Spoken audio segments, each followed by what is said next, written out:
Baiklah, di sini kita akan belajar tentang media pembelajaran SD. Di sini saya akan menjelaskan tentang media. Kata media berasal dari bahasa Latin dan merupakan bentuk jamak dari kata medium yang secara harfiah berarti perantara atau pengantar. Menurut Asosiasi Teknologi dan Komunikasi Pendidikan atau Association of Education and Communication Technology di Amerika, membatasi media sebagai segala bentuk dan saluran yang digunakan orang untuk menyalurkan pesan atau informasi. Perkembangan media pembelajaran. Komponen utama dalam proses belajar belum mendapat perhatian. Pada tahun 1960 sampai dengan 1965, orang mulai memperhatikan siswa sebagai komponen yang penting dalam proses belajar mengajar.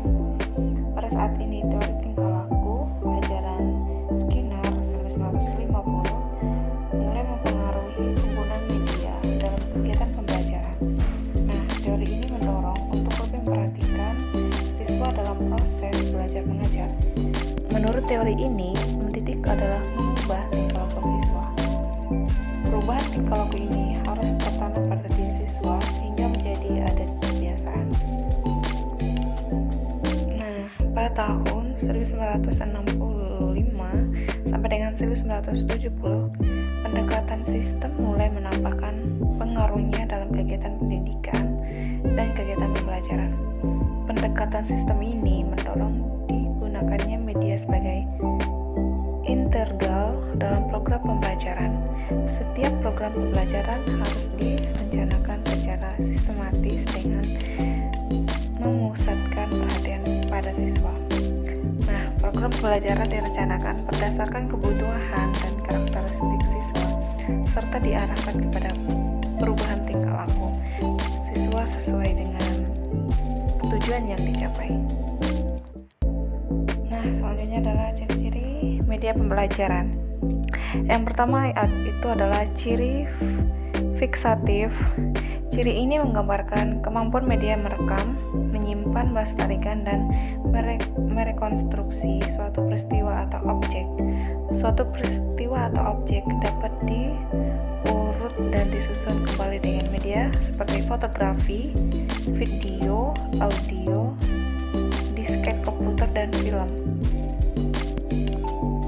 Nah, ciri ini amat penting bagi guru karena kejadian-kejadian atau objek yang telah direkam atau disimpan dengan format media yang ada dapat digunakan setiap saat. Peristiwa yang terjadinya hanya sekali dapat diabaikan dan disusun kembali untuk keperluan pembelajaran. Nah, ciri yang kedua adalah ciri manipulatif. Transformasi suatu kejadian atau objek dimungkinkan karena media memiliki ciri manipulatif. Kejadian yang memakan waktu, sekali informasi direkam dalam format media apa saja. Ia dapat diproduksi seberapa kali pun dan siap digunakan secara bersamaan di berbagai tempat atau digunakan secara berulang-ulang di suatu tempat. Nah, selanjutnya adalah fungsi dan manfaat media pembelajaran. Dalam proses belajar dan mengajar, dua unsur yang amat penting adalah metode mengajar dan media pembelajaran. Kedua aspek ini saling berkaitan. Nah, menurut Levy dan Lenz, mengemukakan 4 fungsi media pembelajaran dalam proses belajar mengajar, khususnya media visual, yaitu yang pertama yaitu fungsi atensi, yang kedua fungsi afektif, yang ketiga fungsi kognitif, dan yang keempat fungsi kompensatoris. Nah, yang pertama itu fungsi atonis. Fungsi atonis media visual merupakan inti, yaitu menarik dan mengarahkan perhatian siswa untuk berkonsentrasi kepada isi pelajaran yang berkaitan dengan makna visual yang ditampilkan atau menyertai teks materi pelajaran. Nah, yang kedua yaitu fungsi afektif.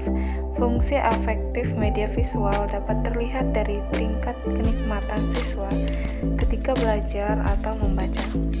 Teks yang bergambar, gambar atau lambang visual dapat mengunggah emosi dan sikap siswa, misalnya informasi yang menyangkut masalah sosial atau ras.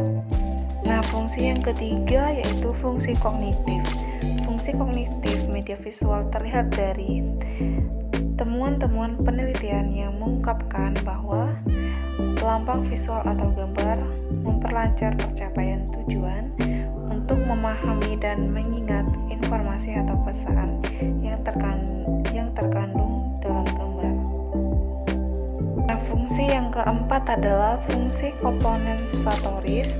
Fungsi kompensatoris media pembelajaran terlihat dari hasil penelitian bahwa media visual yang memberikan konteks untuk memahami teks membantu siswa yang lemah dalam membaca untuk mengorganisasikan informasi dalam teks yang mengingatkannya kembali. Dengan kata lain, media pembelajaran berfungsi untuk mengkomodasikan siswa yang lemah dan lambat menerima memahami isi pelajaran yang disajikan dengan teks atau sajian secara verbal. Nah, selanjutnya adalah dampak positif dari media pembelajaran.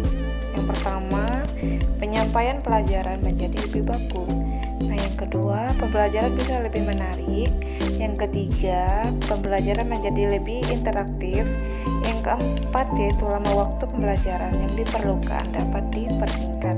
Nah, yang kelima, kualitas hasil belajar dapat ditingkatkan. Nah, yang terakhir adalah pembelajaran dapat diberikan kapan dan di mana diinginkan atau diperlukan. Nah, selanjutnya adalah proses belajar mengajar sebagai komunikasi. Proses belajar mengajar pada hakikatnya adalah proses komunikasi, yaitu proses penyampaian pesan dari sumber pesan melalui media tertentu dan penerima pesan. Pesan, sumber pesan, media, dan penerima pesan adalah komponen-komponen proses komunikasi. Nah, di sini ada beberapa faktor yang menjadi penghambat atau penghalang proses komunikasi. Penghambat tersebut bisa dikenal dengan istilah baris atau notch. Adanya hambatan psikologis seperti minat, sikap, pendapat, dan kepercayaan, inteligensi, pengetahuan, dan hambatan fisik seperti kelelahan, sakit, keterbatasan daya indera, dan cacat tubuh.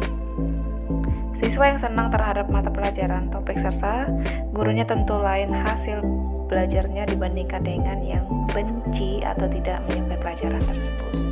Nah, selanjutnya adalah penggunaan media pembelajaran dalam proses belajar mengajar. Secara umum, media pembelajaran mempunyai kegunaan sebagai berikut. Yang pertama adalah memperjelas penyajian pesan agar tidak terlalu bersifat verbalistis dalam bentuk kata-kata tertulis atau lisan. Nah, yang kedua adalah mengatasi keterbatasan ruang, waktu, dan daya indera seperti misalnya objek yang terlalu besar bisa diganti dengan realita, gambar, film, atau model. Nah, yang ketiga adalah penggunaan media pendidikan secara tepat dan bervariasi dapat mengatasi sikap pasif anak didik. Nah, dan yang terakhir, dengan sikap yang unik pada tiap siswa ditambah lagi dengan lingkungan dan pengalaman yang berbeda. Sedangkan kurikulum dan materi pembelajaran ditentukan sama untuk setiap siswa, maka guru banyak mengalami kesulitan bila mana antara lain pengetahuan, keterampilan, dan sikap awal mereka.